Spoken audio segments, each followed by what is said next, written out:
안녕하십니까. 2019년 12월 19일 재병목의 팩트 시작하겠습니다. 자, 송철호 울산시장을 향해서 당선을 위해서 정부와 당과 청와대 삼위일체로 뛴 흔적들이 여기저기서 나타나고 있다고 했죠. 우선 그걸 말씀을 드리겠습니다. 우선 정부로서는 2017년 10월 달에 김은경 환경부 장관이 울산을 방문합니다. 그래서 맑은 물 대책과 반구대 암각화 뭐 이런 거를 논의한다고 하는데, 당시에 울산시장인 김기현 씨한테는 통보도 하지 않고 오로지 송철호 울산 무슨 시민운동 단체 이 요청으로 환경부 장관이 울산을 방문했다는데, 거기에 고문 자격입니다. 송철호 변호사는 이 사람만 불러서 같이 무슨 사진 찍고 했습니다. 그리고 김부겸 행정안전부 장관도 그 10월 달에 울산을 방문해서 황운하 울산지방경찰청장을 만났습니다. 이거야 행정자치부 장관이 경찰의 지휘자니까 그럴 수 있다 쳐도, 거기에 지역에 있는 정치인 중에 한 명인 유모 씨라는 사람, 약간은 정계와 재계를 왔다 갔다 하는 사람인 것 같은데 만났습니다. 이 유모 씨라는 사람은 하명 수사 의혹과 연관이 있는 사람입니다. 결국 김부겸 장관 같은 경우는 명확하게 사실은 송철호 변호사를 지원하기 위한 것이냐, 이거는 조금 더 규명해야 될 부분이 있지만, 김은경 환경부 장관의 경우에는 명백하게 송철호 변호사를 지원하기 위한 것으로 보입니다.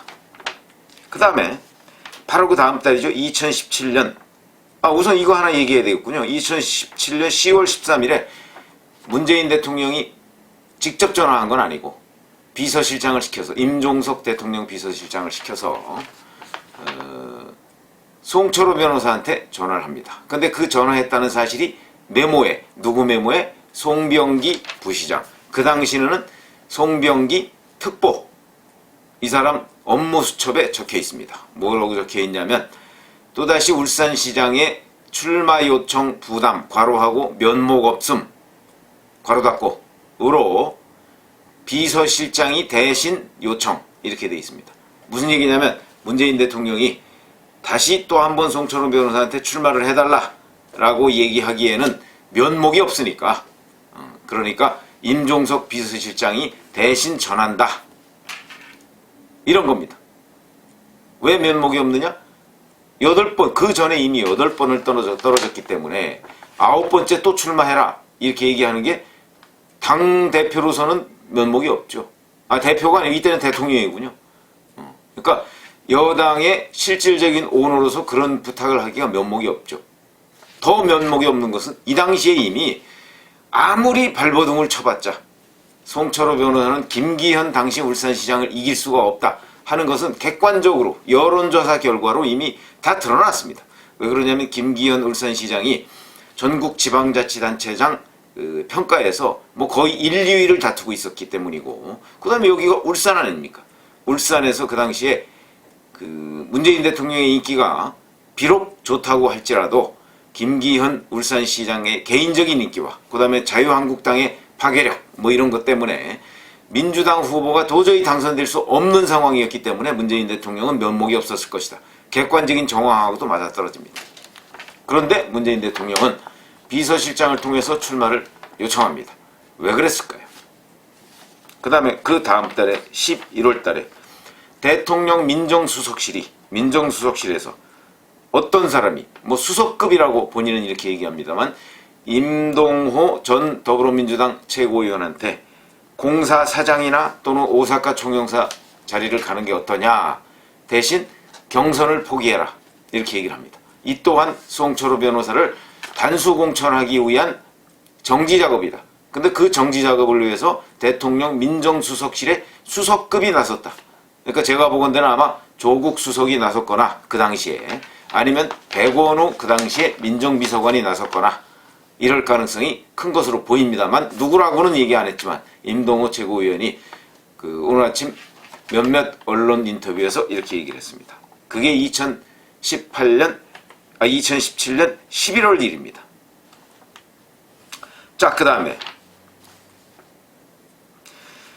2017년 이제 10월부터 해가지고 2018년 5월까지 이즈음, 이거 잘 아시죠? 지금 얘기하는 하명수사 의혹입니다. 하명수사 의혹. 경찰이 2017년 10월 달에 송병기 부시장이 청와대에 제보한 내용을 문모 행정관이 가공해서 편집해서 내려보낸 거를 수사하기 시작합니다. 물론 공식적인 수사는 2017년 12월 28일 날 하명된 그 첩보 문건을 가지고 하지만 이미 2017년 10월 달에 황운하 울산경찰청장이 자기하고 가까운 사람, 가까운 경찰대 후배를 수사팀장으로 교체해서 내정합니다. 그래서 그 전에 수사하던 팀이 아웃되고 새로운 자기 경찰대 후배가 있는데 이 사람은 바로 이 고발인, 그러니까 건설업자인 고발인과 굉장히 친한 사람입니다. 그러니까 결국 고발인과 짜고 김기현 울산시장 동생과 울산시장 비서실장을 수사하게 되는 이런 결과를 초래합니다. 이렇게 경찰이 움직이는 이유 무엇일까요? 그 다음에 2018년 1월 달에 대통령 정무수석실에 있는 균형발전비서관실의 장모 선임 행정관이 청와대 앞에서 송철호 변호사, 송병기 울산시 부시장, 물론 그 당시에는 송철호 변호사와 송병기 특보였죠. 이 사람과 만납니다. 이 만났다는 사실은 뭐 본인들이 다 인정하고 있는데, 물론 청와대에서는 뭐 공약을 설명하기로 했다고 하지만 어찌됐든 간에 저희가 보기엔 이거는 공약을 협의하기 위한 것으로 보입니다. 협의. 균형발전비서관실은 정무수석실 산하에 있습니다. 그 다음에 3월 달에, 이거 뭐 3월 말에 있었던 일은 아니고 2017년 10월 달에도 있었고 3월 달에도 있었는데 18년 3월 달에도, 이때에도 또다시 이진석 사회정책비서관이 송병기 부시장을 만납니다. 이 또한 송병기 부시장의 업무 수첩에 있는 내용입니다. 사회정책비서관은 사회수석실 산하에 있습니다. 사회수석실 산하에. 이 사람이 송병기 부시장을 만나서 뭘 논의했겠습니까? 이 부분은 아직 청와대가 인정을 하지 않고 있지만 아마도 사회정책비서관실이라는 점으로 보면 아마도 울산에 있는 공공의료원 이 공약을 논의하기 위한 자리였을 것이다. 뭐 이 거의 확실시되는 상황입니다. 왜냐하면 사회정책비서관이 그런 역할을 하는 곳이기 때문에. 무슨 얘기냐면 김기현 당시 울산시장은 산재 모병원, 어머니병원 이걸 만들겠다는 것을 공약으로 내세웠는데 이 공약은 정부의 예비 타당성 조사를 통과하지 못합니다. 그런데 이 통과하지 못하면 좌초되면 좋음이라는 이 표현이 또 송병기 부시장의 2017년 10월 업무수첩에 나와 있습니다. 좌초되면 좋음. 그런데 업무수첩에 보면 2017년 10월에 이미 이진석 비서관을 한번 만난 것으로 돼 있고 2018년 3월 달에 또 만난 것으로 돼 있습니다. 그러면 결국 김기현 울산시장의 산재 모병원 이 공약을 좌초시키기 위해서 노력을 한 흔적들입니다. 근데 그렇게만 했으면 그것도 오히려 다행인데 그게 아니고 이 사람들은 또 그 산재모병원을 예비타당성 조사에서 탈락시키고 그와 사실상 똑같거나 아니면 더 예비타당성 조사를 통과할 가능성이 낮은 울산 공공의료원을 공약으로 내세웁니다. 그래놓고 문재인 정부는 이걸 예비타당성 조사에서 면제시켜줍니다. 그러니까 무슨 얘기냐면 김기현 건 안 되고 송철호 건 된다 이런 얘기죠. 그렇게 해줍니다.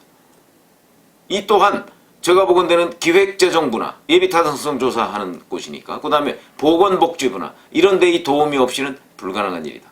근데 그것은 아마 이진석 사회정책비서관이 사회정책비서관이 아마 이 사람이 역할을 했을 것이다. 이런 거를 우리가 충분히 짐작할 수 있는데 적어도 2번을 만났다.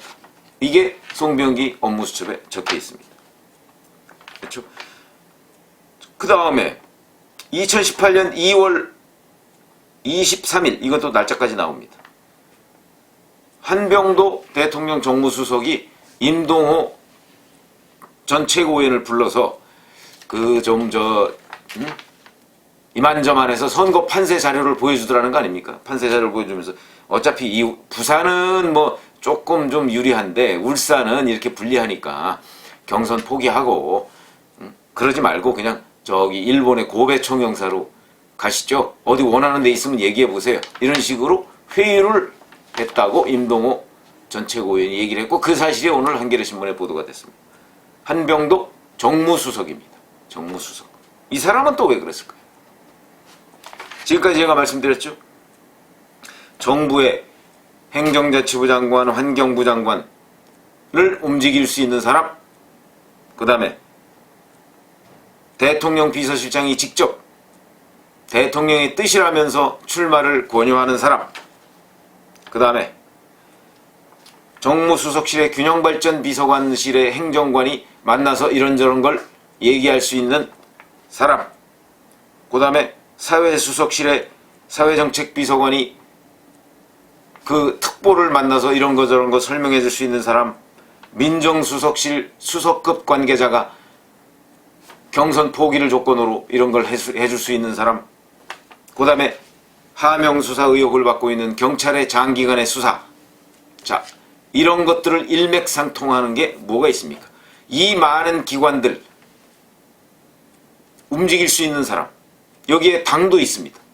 당은 4월 2일 날 후보자들을 면접조사하고 4월 3일 날 바로 단수공천을 해버립니다.